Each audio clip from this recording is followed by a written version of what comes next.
안녕하세요 여러분, 반갑습니다. 네, 오늘 해볼 얘기는 제가 SCI 주저자 5편을 쓰면서 느낀 점들, 그것에 대해서 한번 이야기를 해보려고 합니다. 이 주제에 대해서 제가 찍을까 말까 생각을 많이 했었는데 그래도 제가 찍기로 마음 먹었던 이유 중에 하나가 뭐냐면은 그래도 물론 많은 분들이 이렇게 대학원 과정 그리고 그 후에 많은 시련을 겪으시겠지만 저 또한 그랬었어요.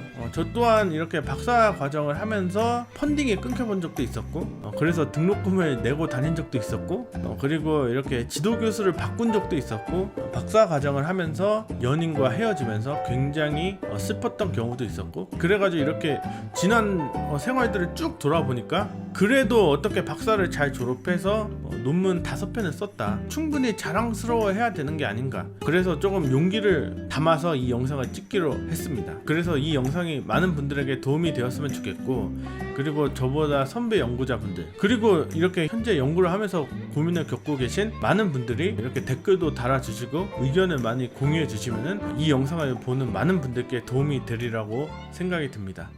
그럼 시작해 보도록 하겠습니다. 우선 첫 번째, 연구는 한 발짝 한 발짝 앞으로 나아가는 과정이다. 사실 이것을 제가 라이브에서는 하다 보면 된다, 이런 식으로 얘기를 했었는데 그런 식으로 하다 보니까 이게 설명하기가 굉장히 힘들어지더라고요. 그래서 바꿨습니다. 연구는 한 발짝 한 발짝 앞으로 나아가는 과정이다. 그 페르마의 마지막 정리라고 여러분들이 아실지 모르겠는데 근 500년 동안 수학계에서 가장 어려웠던 문제 중 하나를 뽑는다면 단연코 많은 분들이 페르마의 마지막 정리를 뽑을 거라고 제가 생각이 드는데요. 얼마 전에 앤드루 와이즈 경에 의해서 그게 풀렸죠. 결국엔 풀렸습니다. 절대로 못 풀 거라고 생각했던 그 문제가 결국에는 앤드루 와이즈 경에 의해서 풀렸는데 사실 그 과정도 이렇게 살펴보면은 많은 분들께서 이렇게 생각하실 수가 있어요. 그러니까 많은 분들이 그 문제에 막 도전을 했는데 다 실패하고 앤드루 와이즈 경만 그 문제를 딱 풀었다, 이렇게 생각할 수가 있는데, 물론 뭐 어떻게 보면 틀린 말은 아닙니다. 틀린 말은 아니지만 페르마의 마지막 정리의 그 역사를 살펴보면은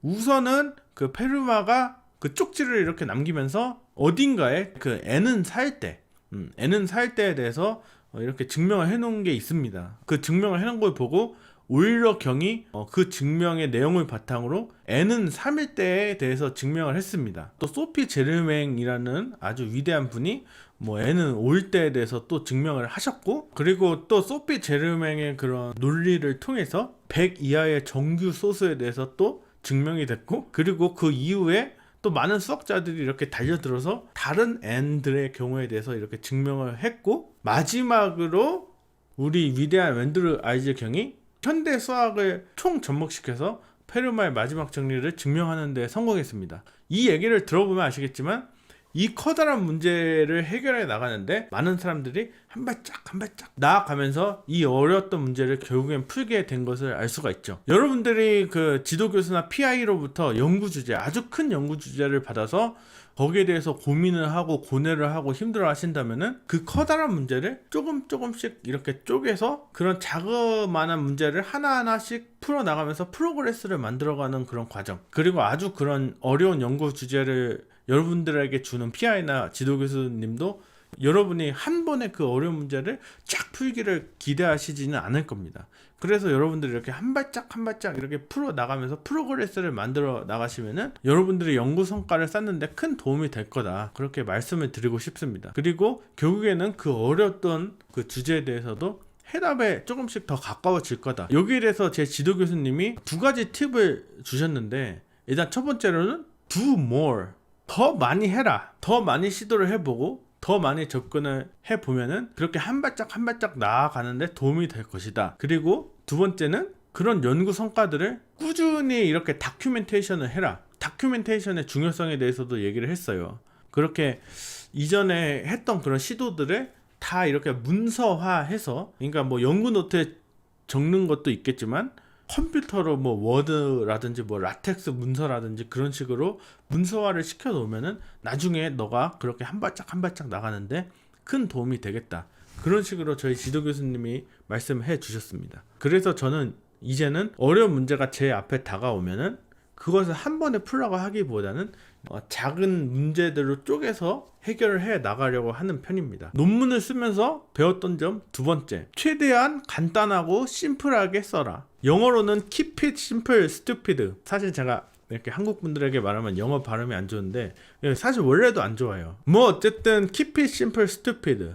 키스, 그게 아주 미국에서도 아주 유명한 말인데 최대한 간단하게 해라.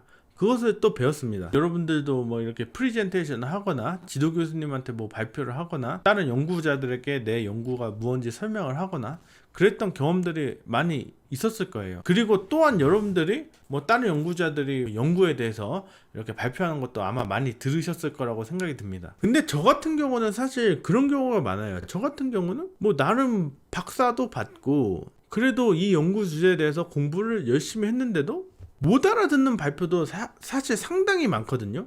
이 사람이 되게 열심히 한 것 같은데 사실 이게 뭘 하려고 하는지 잘 모르겠어. 그렇게 느끼는 경우도 많고, 박사과정 초년기에 이런 경험이 들었을 때는 내 내공이 너무 부족하구나, 진짜 더 열심히 공부해야겠다, 이런 생각이 들었다면 지금도 물론 그런 생각이 조금 들지만 생각이 약간 바뀐 점은 이 사람 내가 못 알아듣게 설명하는구나, 이건 이 사람 잘못이다. 이게 굉장히 오만한 생각이죠. 사실 굉장히 오만한 생각인데 이렇게 아마 연구를 많이 해보신 분들이라면 느끼시겠지만, 실험을 열심히 하고 어떤 문제를 잘 풀고 이런 것도 중요한데, 내가 해온 것들을 남들에게 쉽게 설명하는 능력, 저는 그 능력을, 그런 실험을 하는 능력, 그것만큼 중요하다고 생각이 듭니다. 어떻게 내가 쓰는지, 어떻게 내가 논문에 들어갈 그림을 그리는지, 어떻게 내가 발표를 하는지, 그런 것도 실험을 해 나가고 문제를 푸는 그런 과정만큼 중요하다, 이렇게 생각이 듭니다. 제가 첫 논문을 쓸 때였어요. 그 배경이 어떻게 되냐면은, 제가 그 연구 프로젝트,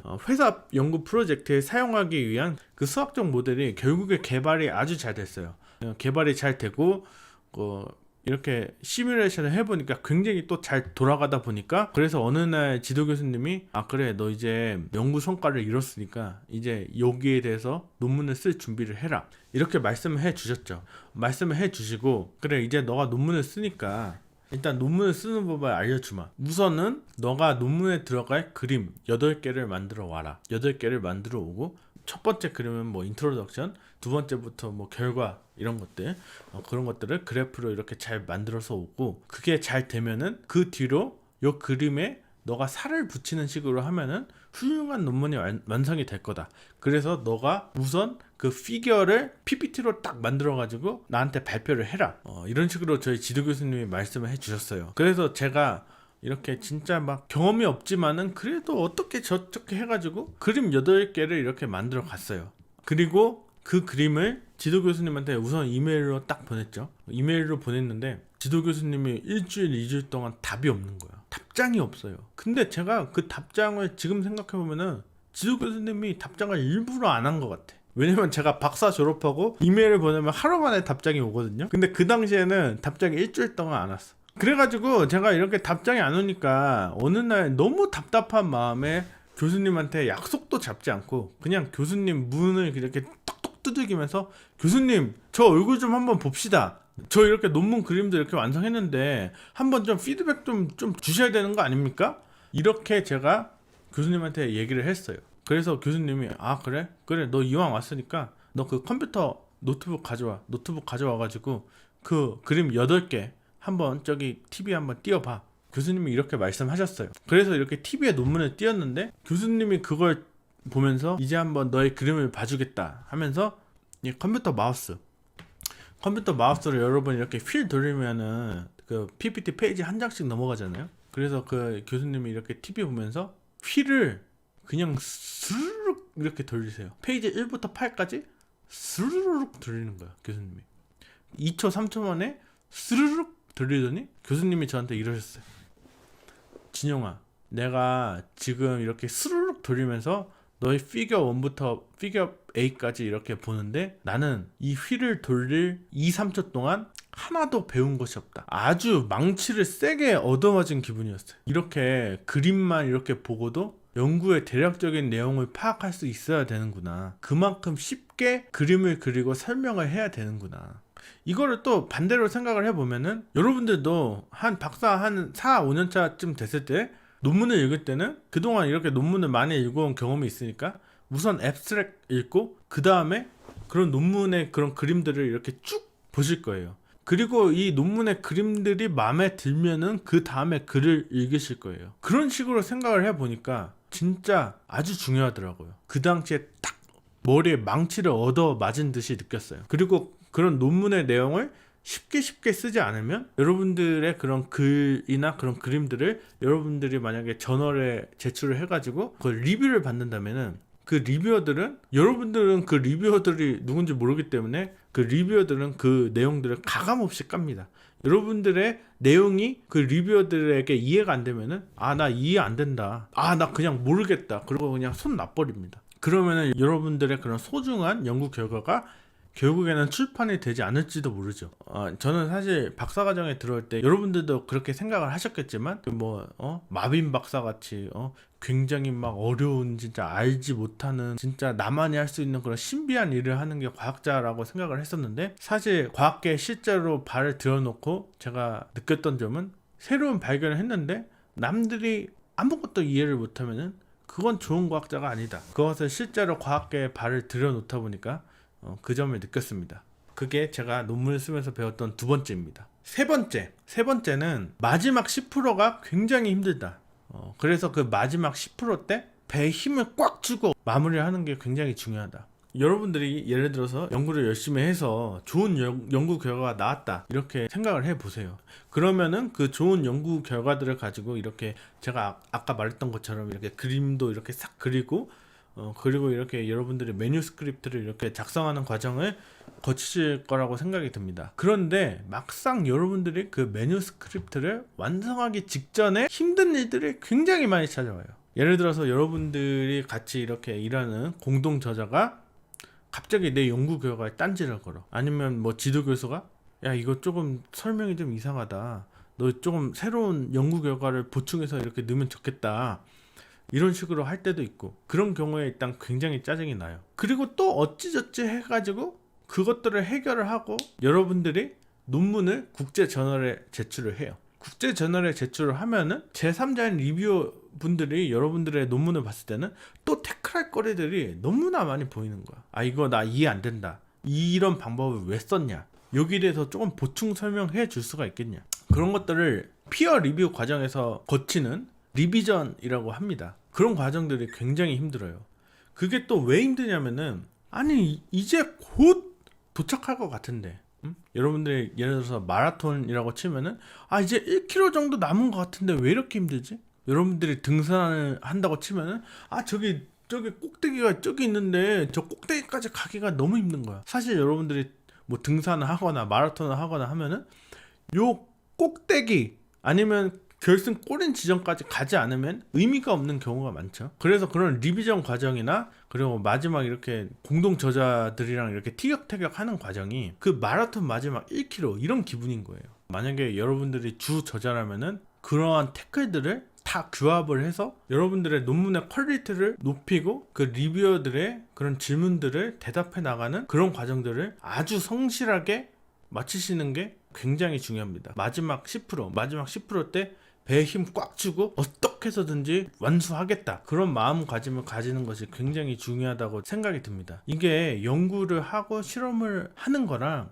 그게 사이언티픽 저널에 출판되는 거랑은 정말 아시겠지만 여러분들의 실적을 매기는 데 있어서 천지차이고, 그리고 여러분들이 과학계에 기여를 하는 측면에서도 사람들은 여러분들의 논문을 바탕으로 여러분들이 얼마나 과학적인 기여를 하느냐를 판단하기 때문에 여러분들이 실제로 출판을 하는 것은 정말로 중요합니다. 그래서 만약에 지금 마지막 10% 때문에 힘든 분들이 계시다면 이 영상을 보고 힘내셨으면 좋겠습니다. 마지막 네 번째는 출판된 자기의 논문을 보는 것도 굉장히 중요하다. 사실 이 SCI 저널이라는 것이 국제적으로 인정받은 과학 저널들을 일컫는 말이라고 여러분들이 많이 알고 계시는데, 그런 저널에 올라오는 그런 글들도 중간중간에 오타가 있거나 그런 경우들은 굉장히 많습니다. 저도 사실 최근에 발표된 제 저널 논문에서 오타만 3개를 발견을 했어요. 아니 이게 여러분들이 아시겠지만 예를 들어서 여러분 상사한테 이메일을 보낼 때 진짜 막 꼼꼼하게 확인을 했는데도 여러분들이 딱 버튼만 누르면은 그게 오타가 생각이 나잖아요. 그런 것처럼 논문을 처음에 제출을 할 때 검토를 하고 그 다음에 리뷰어가 어택을 하고 한 번 더 검토를 하고 그리고 출판하기 직전에도 검토를 하게 되는 그런 아주 많은 기회가 있는데 그때는 발견이 안 되고 딱 온라인에 뜨니까 그게 발견이 된 거예요. 그래서 이게 굉장히 부끄러웠어요. 그래가지고 제 논문을 사실 읽지 않으려고 했는데 제가 또 동료 연구자들에게 물어보니까 자기 논문을 읽지 않는 분들이 굉장히 많대요. 자기 논문 부끄럽다고 이렇게 잘 안 읽는다고. 저도 그래가지고 오타 때문에 너무 부끄러워가지고 논문을 읽지 않으려다가 그래도 한번 제가 출판한 논문을 한번 다시 봤어요. 다시 이렇게 읽으면서 온라인에 이렇게 논문이 뜨면은 제가 제 3자의 입장에서 바라보는 그런 관점이 좀 생기거든요. 그 온라인에 뜨기 전에는 그냥 아주 이렇게 편협적인 시각으로 제 논문을 보는데 온라인에 뜨면은 조금 제 3자의 입장이 좀 생겨요. 그래가지고 이렇게 논문을 이렇게 읽어보면은 아 이때 이 부분에서는 이렇게 하면 더 좋았겠구나, 이 그림을 이렇게 그리지 않고 다른 방식으로 좀 그리면 좋았겠구나, 이 문장 표현을 이런 식으로 표현할 게 아니라 좀 다르게 표현하면은 조금 더 이게 알아듣기 쉽겠구나, 이런 부분들이 굉장히 저한테 많이 눈에 들어오는 거예요. 그리고 매뉴스크립을 주저자가 대부분 작성을 하긴 하지만 물론 아닌 경우도 있어요. 근데 대부분 작성을 하지만 그래도 이렇게 공동 저자들이 이렇게 고치는 경우도 좀 많이 있잖아요. 그래가지고 제가 논문을 쭉 읽어보면서 공동 저자들이 제 논문을 고친 그런 부분들을 이렇게 살펴보면은 왜 이 사람은 내 문장을 이런 식으로 바꿨을까, 그런 식으로 고민을 많이 하다 보니까 배우는 점들이 굉장히 많더라고요. 그리고 이게 또 자기가 썼던 내용들이다 보니까 진짜 그런 배울 점들이 정말 눈에 쏙쏙 들어오고 머리에 쏙쏙 박혀요. 그 과정에서 정말 많이 배우는 것 같아요. 그러니까 예를 들어서 여러분들이 학창시절에 이불킥 많이 하지 않으셨습니까? 그런 과정 속에서 많이 배우듯이 자기의 논문을 읽어보면서 그 과정에서 수많은 이불킥들이 이루어지는 거죠. 그 과정에서 많은 걸 배울 수 있다. 그게 4번째였습니다. 그래서 오늘 영상은 좀 길었는데요. 아까도 말씀드렸지만 선배 연구자 분들이나 아니면 동료 연구자 분들이 제 영상에 많은 의견을 댓글로 남겨주시면 많은 분들에게 도움이 될 거다, 이렇게 말씀을 드리고 싶고, 요약을 하자면은 첫 번째, 연구는 이렇게 큰 걸음이 아니라 한 발짝 한 발짝 나아가는 과정이다. 두 번째, 최대한 연구 결과를 쉽고 명료하고 간단하게 발표하는 게 중요하다. 세 번째, 마지막 10%때 스퍼트를 내는 게 중요하다. 네 번째, 출판된 자신의 논문을 읽어보자. 그럼 오늘 영상은 여기서 마치겠고, 앞으로도 제 영상 많이 사랑해 주시길 바라겠습니다. 여러분들 정말 감사드립니다. 안녕.